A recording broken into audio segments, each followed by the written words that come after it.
Shalom, queridos, Deus abençoe a vida de vocês. Hebreus, capítulo 9, tá? Um texto que vai falar um pouquinho sobre o tabernáculo, sobre a importância do sacrifício de Jesus. Aliás, a gente entra nessa parte de Hebreus onde vai falar bastante sobre o sacrifício de Jesus, né?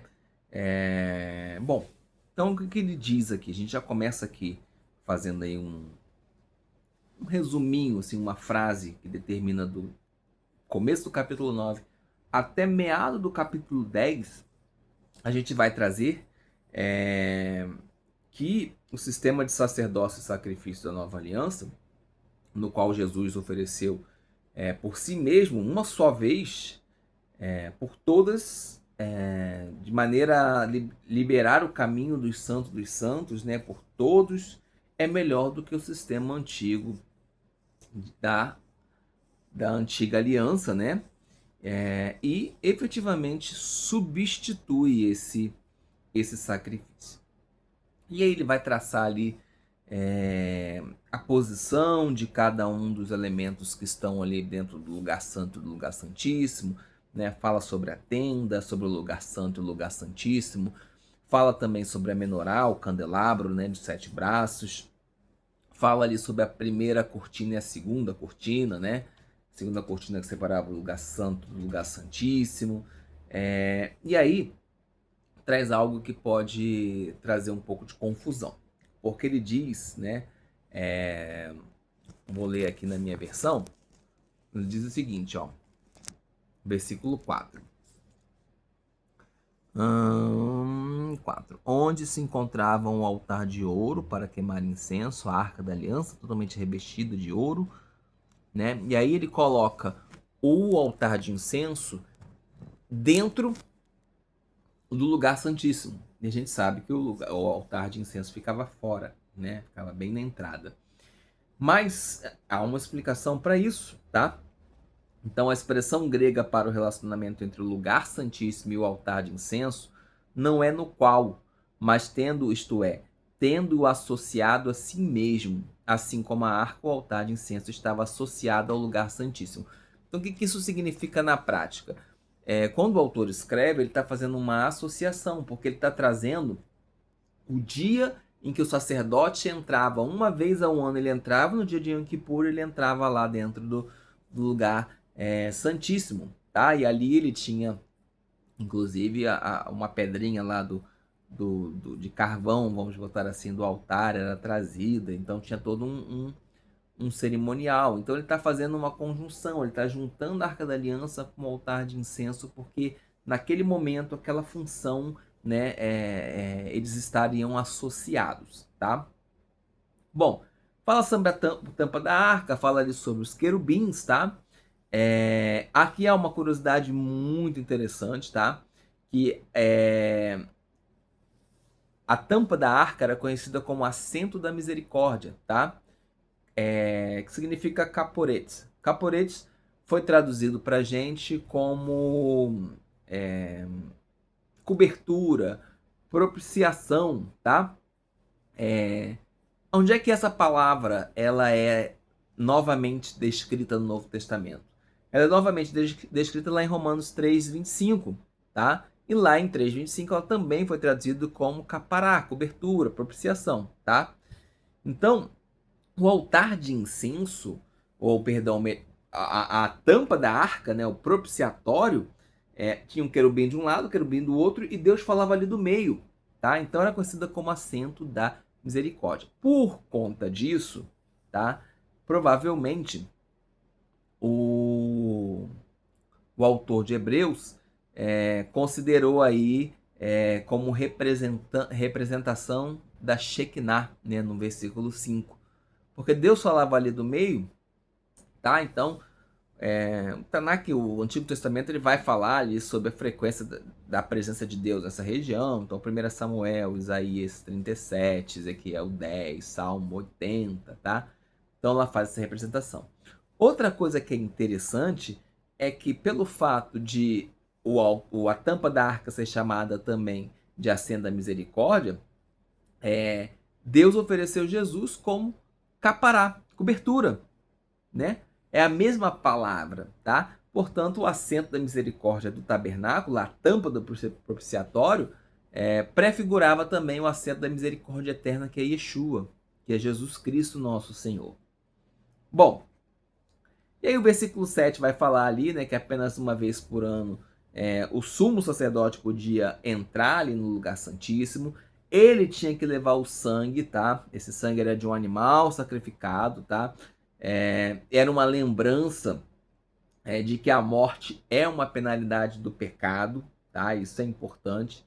Ele tinha que oferecer aquele sangue por si mesmo, uma vez que ele também era pecador, né? E também vinha como oferta pelo povo, tá? E apenas pelos pecados que o povo tinha cometido em ignorância, tá? Levítico 16. Ignorância. Bom, por esse arranjo, o versículo 8 vai nos mostrando que o Espírito Santo mostrou que, enquanto lá na primeira tenda, né, na aliança mosaica, estivesse em pé ainda o caminho para o lugar santíssimo, ou seja, o lugar onde a presença de Deus era manifesta, permanecia fechada para o povo em geral. E estava aberta somente para o sumo sacerdote, apenas uma vez por ano.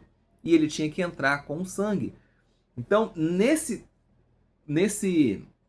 sistema sacrificial anterior, a presença de Deus estava ali restrita ao sumo sacerdote. Não, claro que Deus falava com os profetas e com outras pessoas, tá?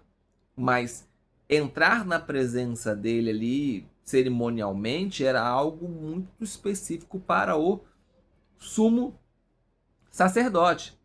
Agora ele começa a falar da era presente. Versículo 9 e 10 ele fala da era presente. Essa era presente é depois da vinda de Jesus. Ainda que no momento em que esse texto fosse escrito, o templo ainda estivesse funcionando, não tivesse desaparecido ainda por completo, já se estava se configurando, através da morte de Jesus e da ressurreição, esse novo sistema, tá?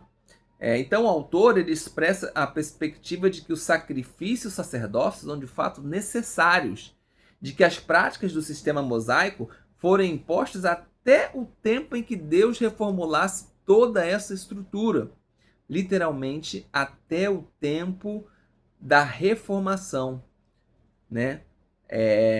Em que, portanto, prefigura o sistema estabelecido por Jesus, o Messias, tá?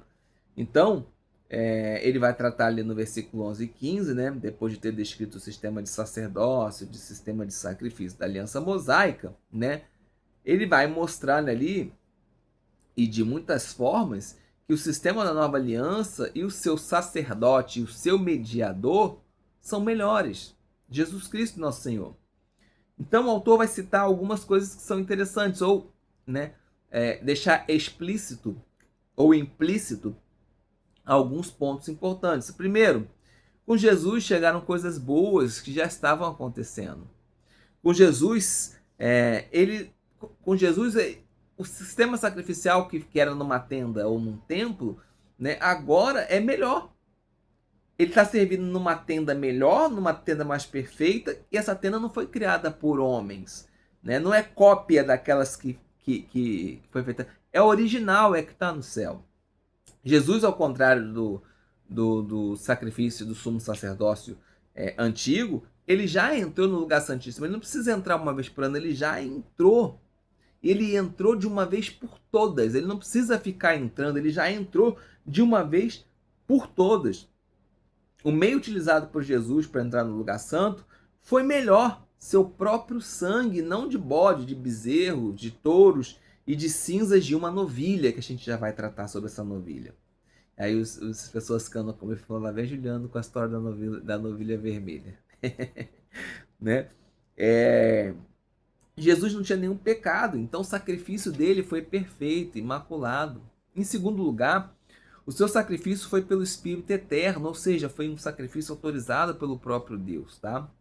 E por fim, a morte dele era necessária, né? Pois foi ela que libertou as pessoas das transgressões cometidas por elas mesmas sobre o efeito da primeira aliança, tá?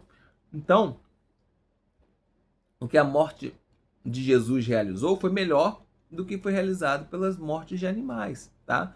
Então libertou dessa forma o seu povo para sempre, purificando a nossa consciência das obras que conduzem à morte, para a nossa consciência alcançar, para que possamos viver e servir melhor ao Deus vivo, né?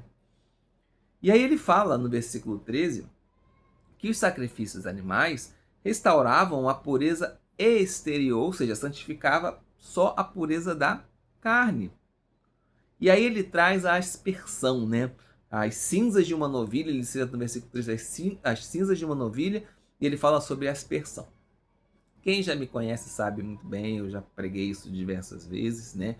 Que o sacrifício da novilha vermelha era um sacrifício extremamente especial. Por quê?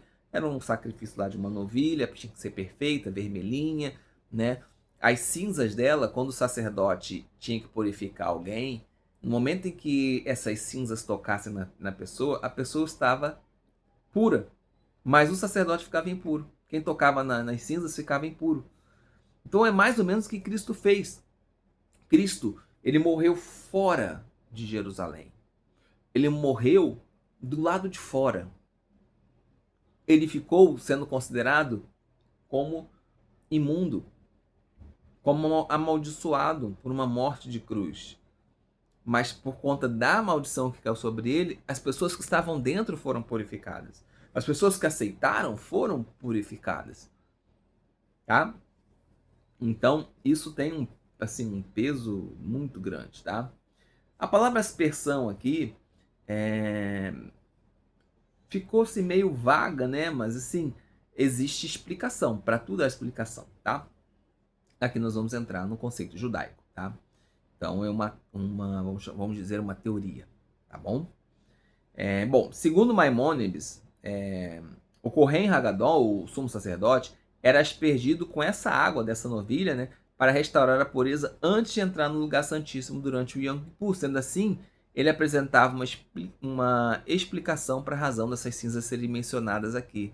Então, possivelmente, poderia estar dentro da tradição que antes do Yom Kippur fosse o sacerdote recebesse as águas ali, né? Tinha o sopo, tinha a madeira de acácia, se eu não me engano, tinha também a água corrente, que tinha que ser uma água, né, correndo no rio, não podia ser uma água represada, tá?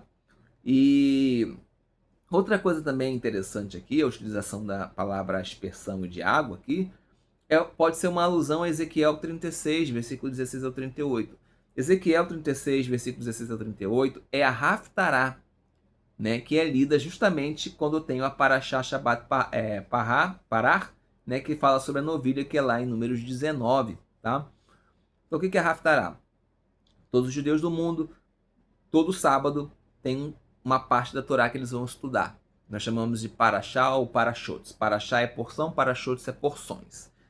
Então, no mundo, naquele sábado, todos os judeus estão estudando aquele mesmo texto. Tá? E aí, junto com o texto da Parashá, da porção, tem a Haftará, né? Essa Haftará é normalmente dos profetas ou dos cânticos, e é um texto relacionado com aquele assunto que foi estudado na Torá, que foi estudado lá, no caso aqui, como foi estudado Número 19, aí a Haftará vem de Ezequiel 36, que também fala sobre águas e também fala sobre aspersão, tá? Bom, então o mediador de uma nova aliança, né, Jesus, ele é o mediador dessa aliança, em primeiro lugar, né? Em segundo lugar, a sua morte inaugurou essa aliança. Só que essa morte de Jesus não simplesmente inaugura somente uma aliança, mas também tem a função também em relação à primeira aliança, porque a sua morte liberta as pessoas das transgressões cometidas na antiga aliança. Tá? É uma morte eficaz, que realmente paga a penalidade pelo pecado de uma vez por todas, né? Enquanto as mortes de animais eram apenas coberturas, tá? E aí fala sobre a prometida herança. Então, a herança de Deus, ela é descrita em vários momentos da palavra dele. Então, Deus promete a Adão vida eterna, condicionada à obediência, não como o fruto. A aliança de Deus com Noé inclui tantas promessas e é chamada também de eterna, em Gênesis 9. Aí tem a aliança de Abraão, né, com a sua descendência, lá em Gênesis 13, e assim por diante, tá? Agora, o que acontece? Os pecados das pessoas desqualificam elas de receber o que foi prometido. Isso é importante que a gente saiba. Aqueles, porém, que aceitam o tratamento dado por Jesus de uma vez por todas pelos pecados, conforme explicado nesses capítulos, podem receber essa promessa, essa herança eterna, tá? Versículo 16 e 17, é necessário que se apresente evidência da morte de quem o fez. Vai falar sobre o testamento aqui, né? No caso do testamento, gente, isso é óbvio, né? A pessoa só pode usufruir de um testamento quando a pessoa que escreveu o testamento morreu, tá? Mas também é verdade em relação às alianças com Deus, na medida que sacrifícios são substitutivos para a morte de quem os oferece. Lá o pessoal tinha que botar a mãozinha na cabeça do touro, na cabeça da ovelhinha, tá? Jogar para ela, entre aspas, os pecados e, né? Ela vai morrer inocente por causa do seu pecado. É assim que funciona. Agora, um testamento tem um lado só. Entretanto, a aliança tem dois lados. Tá? Em todos os casos, o receptor da aliança de Deus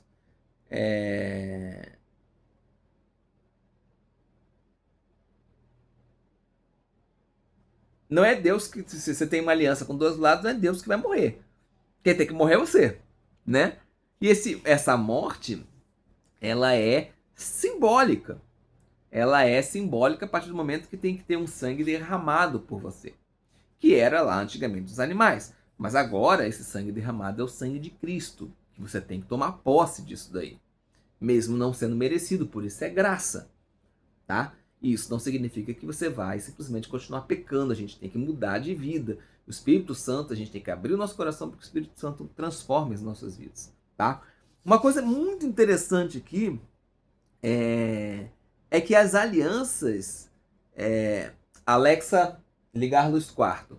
As alianças, no conceito judaico, né, se você pegar a palavra likrot brit, significa cortar em uma aliança, é o significado do que a gente entende como aliança no judaísmo. Então, a necessária relação entre as mortes e a aliança no Antigo Testamento é sugerida ainda na frase hebraica fazer uma aliança, que significa literalmente cortar uma aliança.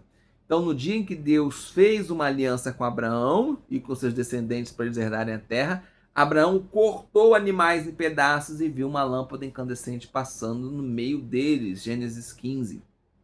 Tá? Então, isso é importante a gente entender. Bom, depois de Moisés ter anunciado os 10 mandamentos, o que ele fez? Ele foi lá e vai inaugurar a aliança, aspergindo ali sangue sobre o altar e também sobre o povo, tá? Ele usou lá lã, escarlate, sopo, água viva, né? Bom, o rolo, né, a tábua da aliança no qual Moisés leu para o povo, ele não é mencionado como tendo sido aspergido por sangue, tá? Mas como foi feito com mãos humanas, possivelmente foi necessário, tá? Ele foi escrito pelo dedo de Deus, mas a pedra foi, né? Foi Deus que coisa. Se bem que quando Deus tocou, o negócio também provavelmente ficou legal, né? Eu me perdi nas minhas anotações aqui. Bom, e aí Êxodo 40, versículo 9 e 10 afirma que a tenda e todos os utensílios das suas cerimônias eram purificados com óleo. No entanto, mencionou o sangue. Contudo, se a gente for usar o historiador Joséfo, né, ele diz o seguinte, que Moisés purificou a tenda, os utensílios que ela pertenciam, tanto com óleo, que já fora antes incensado, como também com sangue de touros e de carneiros, tá? Então fica esse detalhe. Bom, todas as coisas são purificadas com sangue, tá? Todas as coisas. Sem derramamento de sangue não há perdão de pecados. Isso aqui tem que entrar na sua mente. Não há perdão de pecado sem sangue. Não há. Então você De duas, uma. Ou você vai ficar matando animal pro resto da sua vida achando que está fazendo certo e abandonando o sacrifício de Cristo, dizendo que o sacrifício de Cristo não é importante, ou você tem que tomar posse disso para sua vida, tá? Bom, diz assim Levítico 17:11 na versão da Jewish Publication Society: pois a vida da carne está no sangue. Eu o dei a vocês sobre o altar para fazer expiação por vossas almas, pois é o sangue que faz expiação em razão da vida, tá? Então não se está supondo aqui que existia um poder mágico no sangue, não, tá? Mas fica claro que há uma necessidade do sangue porque é uma vida inocente que está sendo dada, né? Então, assim, o pecado é definido como desobediência a Deus, tá? Então, Deus requer a morte do pecador, tá? Romanos 5, versículo 12 ao 21. E aí o sacrifício animal, que por implicação é encontrado também em Gênesis 3:11, é um lembrete da seriedade do pecado e ao mesmo tempo uma demonstração da misericórdia de Deus para com os pecadores. Tá? Isaías 1:11-7 afirma: para mim chega de holocaustos, de carneiro, de gordura, de novilhos gordos. Não tenho nenhum prazer no sangue dos novilhos e cordeiros e dos bodes. Quem lhes pediu? Parem de trazer ofertas inúteis, é repugnante para mim. Mateus 12:7, o próprio Jesus cita Oséias 6:6, dizendo: prefiro compaixão que sacrifício de animais. Então, o judaísmo, principalmente não messiânico, se agarra muito nessa questão. Olha, Deus não quer sacrifício, não quer mais os animais mortos, mas não é bem assim. A gente não pode tentar distorcer as coisas. A resposta é que sacrifícios de animais apresentados por pessoas que não têm compaixão, cujas mãos estão cheias de sangue e que não buscam a justiça, não acabam com a opressão, não lutam pelos direitos dos órfãos, não defendem a causa da viúva, não são apenas sacrifícios inúteis, como também repugnantes. E aí a gente traz Miqueias. Miqueias diz o seguinte, né? Com que eu poderia comparecer diante de Adonai e curvar-me diante do Deus exaltado? Deveria oferecer ofertas queimadas de bezerros de um ano? Ficaria Adonai satisfeito com milhares de carneiros, com 10.000 ribeiros de azeite? Devo oferecer meu filho mais velho por causa da minha transgressão, o fruto do meu corpo por causa do pecado que cometi? Miqueias 6, versículo 6, versículo 7. Então a resposta, né, de um dos epítetos mais famosos, né, ele mostrou a você, ó homem, o que é bom e o que Adonai exige: pratique a justiça, ame a fidelidade e ande humildemente com o seu Deus. Então tem outras passagens similares, 1 Samuel 15, 22, né? Amós 5:2, Salmo 40, 7 ao 9, né? Ou 6 ao 8 no caso da sua Bíblia, e por aí vai, tá? Então o que está claro para a gente aqui é que o autor não considera esses versículos como desgradando o sistema sacrificial. No entanto, ele percebe que Deus jamais considerou os sacrifícios como capazes por si mesmos de remover a culpa pelos pecados de uma forma permanente. Apenas aqueles cujos corações são corretos podem oferecer sacrifícios de sangue que agradam a Deus, pois o arrependimento, as orações e a retidão são pré-condições necessárias para um sacrifício aceitável. Entretanto, não são substitutivos para esse mesmo sacrifício. Então, Deus, ele aceitava perdoar usando o sangue das vítimas inocentes que eram os animais. Mas se você estava chegando com ele com o coração todo conturbado, não funcionava. A mesma coisa eu acredito que é nos dias de hoje. De que adianta você chegar em Deus com o coração do jeito que a gente costuma estar? Tá? Então a gente precisa ter atenção em relação a isso. Bom, Malaquias, né, o último profeta, né, escreve que nos tempos de Jesus, nos tempos messiânicos, quando Adonai vier, de repente ao seu templo, juntamente com o mensageiro da aliança, que é Jesus, né, então as ofertas de Judá e de Jerusalém serão agradáveis a Adonai, como nos dias do passado, como nos tempos antigos. O que uma Judá e Jerusalém arrependidas, praticantes de oração e de retidão, devem oferecer a Deus um sacrifício de louvor, dando-lhe graças por Jesus ter feito uma capará, uma cobertura, de uma vez por todas, uma expiação de sangue pelo pecado.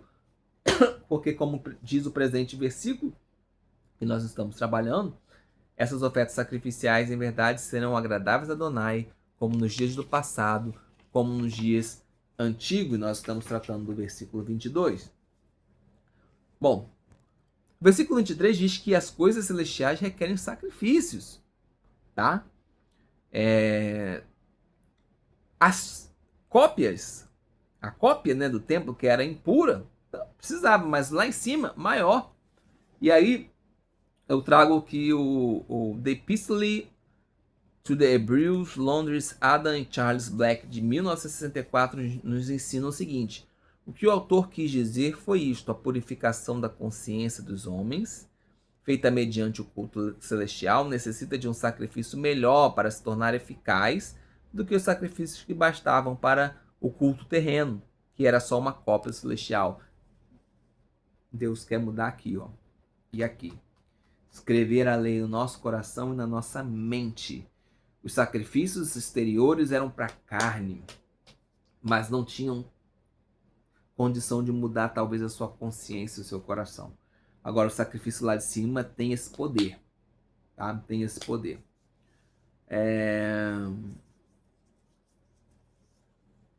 O sangue do Messias tornou possível que coisas celestiais não contaminadas purificassem pecadores impuros. Para a purificação externa, sacrifícios externos bastavam, mas para a purificação espiritual são necessários sacrifícios espirituais. Tá? Bom, ele diz que o homem só deve morrer uma vez, né? Versículo 27. Tá? Morre e depois disso vem o juízo. Tá? E aí nós poderíamos entrar aqui sobre o espiritismo, tá? Onde as pessoas acham que não, tá? Não vou entrar em detalhe para não ofender a religião de ninguém, mas eu estou afirmando porque a Bíblia afirma que não, tá? Morreu uma vez só, depois disso vem juízo. Se você tivesse que ficar vindo toda hora, que preocupação você teria com seus pecados, não é mesmo? Pode fazer o que você quiser, você vai vir quantas vezes for necessário até você, né, alcançar aí a retidão. Bom, e aí o versículo 28, que eu faço questão de ler para vocês, diz o seguinte: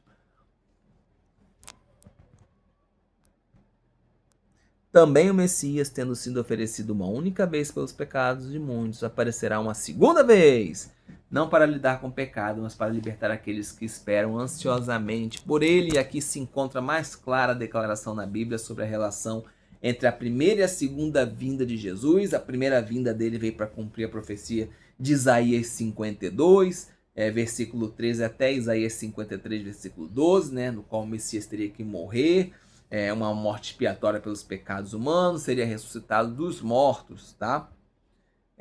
De modo que ele aparecerá uma segunda vez a fim de cumprir as profecias que Isaías 2, versículo 2 ao 5, Isaías 9, versículo 5 ao 6, ou 6 e 7, dependendo da sua Bíblia, né, ao qual afirmam que o Messias trará paz ao mundo, libertará o povo de Israel da opressão, tá? Entretanto, nem todos de Israel serão verdadeiramente parte de Israel.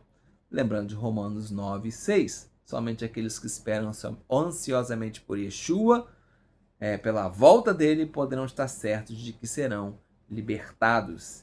E assim eu termino o estudo do capítulo 9, pedindo a Deus que abençoe a sua vida e que o Espírito Santo abra os nossos corações em nome de Jesus. Amém.